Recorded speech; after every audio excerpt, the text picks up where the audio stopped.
السلام، نتمنى تكونوا بخير وعلى خير وانتم كتشاهدوا هذا الفيديو. فبداية الا كنتوا اول مره كتشوفوا القناه، نتمنى انكم تشتركوا في القناه بالضغط على الزر الاحمر وكذلك على الجرس باش يوصلكم كاع جديد. وما تنسوش لايك كي يعجبكم الفيديو، تبارطاجيوه مع الاصدقاء والاحباب. في فيديو اليوم ان شاء الله غادي نقدموا فيه حوته معمره في الفران بالشعريه الصينيه وكذلك بالخضر. كتجي لذيذه بزاف، بواحد التتبيله اللي كتجي بنينه بزاف، يعني كتزيدها بنه على بنه.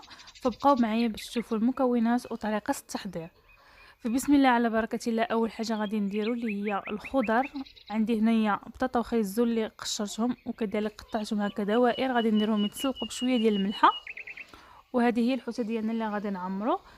يعني كتعزلوا النوع اللي بغيتو ديال الحوت وكذلك اللي متوفر عندكم، وكنقيوها مزيان. كنحيدوا هذاك الستيلو اللي كيكون الوسط وكذلك داك الشويكات اللي كيكونوا في الجناب والقشره ديالها، يعني كنقيوها مزيان مزيان. من بعد هنايا غادي ندوزو باش غادي نحضروا الشرموله اللي غادي نشرملو بها الحوت. فغادي نحتاج فيها 2 معالق كبار ديال القزبر ومعدنوس مقطعين رقاق، وعندنا هنايا بصله كبيره حتى هي مقطعه رقيقه.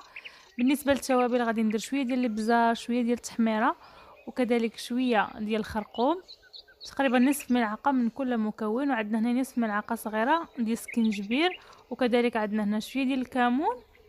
وغادي نحتاج هنايا واحد شويه ديال الزعتر يابس اللي كيكون مطحون، ممكن ديروا الزعتر اللي كيكون طري. ودابا غادي نضيف هنايا ضويمه ديال الثومه، ممكن تضيفوا كذلك الثومه الا كان عندكم، من الاحسن تكون عندكم الثومه طريه. كنديروا منه واحد 2 فصوصه كنحكوهم.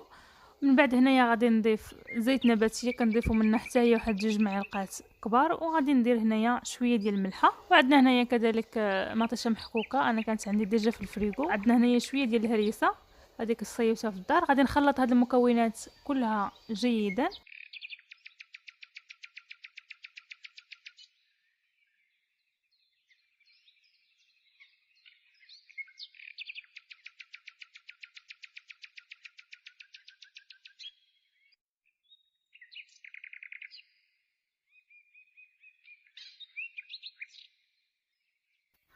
فمن بعد ما خلطنا هاد الشرموله مزيان مزيان حتى نسجموا المكونات مع بعض، غادي ناخذ منها واحد الكميه غادي نخليها. وهاد الكميه اللي عندي غادي ندير فيها الشعريه الصينيه اللي ديجا رقدناها في شويه ديال الماء طايب باش كتسلق، وكنقطعوها رقيقه بهذا الشكل. فغادي نديرها في هذيك الشرموله اللي حضرنا مع بعض. ومن بعد هنايا كناخذوا هذيك الحوته ديالنا كنديروا فيها هذيك الشرموله اللي كنا نقصنا قبيله. فكنحاولوا ان نلبسوها كامله بهذيك الشرموله بهذا الشكل، وكنعاودوا نعمروها بهذيك الشعريه الصينيه. من بعد هنايا غادي نحاولوا ان نسدوها بهذوك العويدات ديال السنان اولا هاد اللي كيغدو.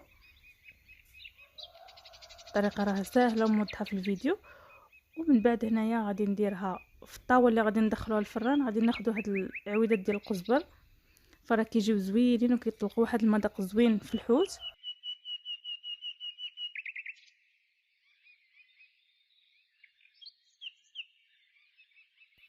ومن بعد هنايا غادي نستفوا هذيك الخضره اولا هذيك البطاطا وخيزو اللي كنا سلقنا قبيله، حتى هي كنستفوها هكا في الجوانب.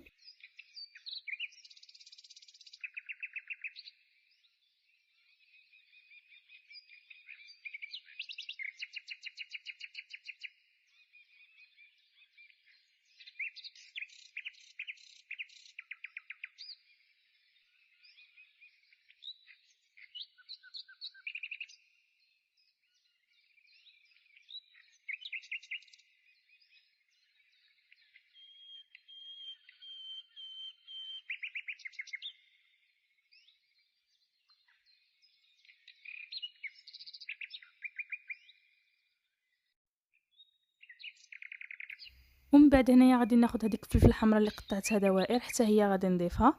فهذه كانت ديجا عندي في الفريغو. غادي ناخذ حتى هذيك القرعه اللي مقطعه مربعات صغيره، يعني كتستعملوا الخضر كاع اللي عندكم، فراها كتجي لذيذه مع هذا الحوت اولا مع هذا الطبق، كتجي بنينه بزاف. فانا هنايا حاولت انني ننوع الخضر وكذلك ندير شويه شويه من كاع الخضره اللي عندي. ممكن ديروا الخضر فقط، تكتفيوا فقط ببطاطا وخيزو، حتى هما راه كيجيو لذاذين بزاف مع فلفله حمراء. وهنايا غادي نضيف كذلك شويه ديال البنجان اللي قطعته اولا نقيته قبل وقطعناه دوائر، شويه ديال الزيتون، شويه ديال المطيشه حتى هي مقطعه دوائر، وضروري من شويه ديال فلفله حاره وكذلك شويه ديال الحامض. فانا هنا غادي نستف هاد الخضر كاملين كيف ما قلت لكم بهذا الشكل، فراه كتجي زوينه بزاف في الشكل، وكذلك المذاق راه كيجي لذيذ بزاف. وغادي ندير هذاك الزيتون حتى هو، وهذاك الحامض حتى هما كيجيو لذاذين بزاف. يعني تقريبا بحال درنا هنايا الخضره بالحوت، ماشي الحوت بالخضره، يعني الخضره غالبه بزاف على الحوت.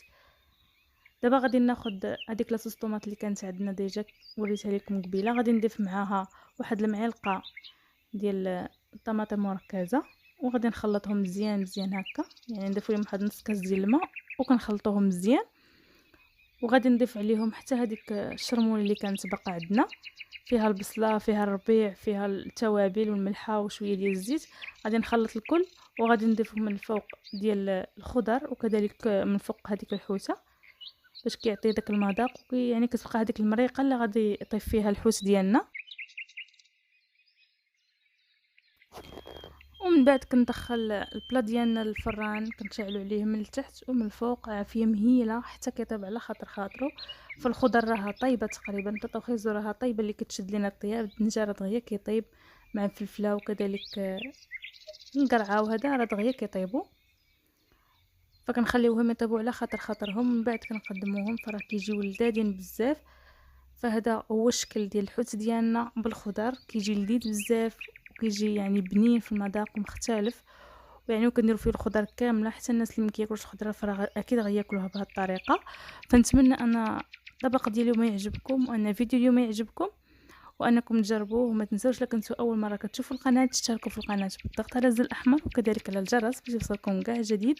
وما تنسوش لايك اذا عجبكم الفيديو، تبارطاجوه مع الاصدقاء والاحباب، وشهيه طيبه، والى فيديو مقبل ان شاء الله.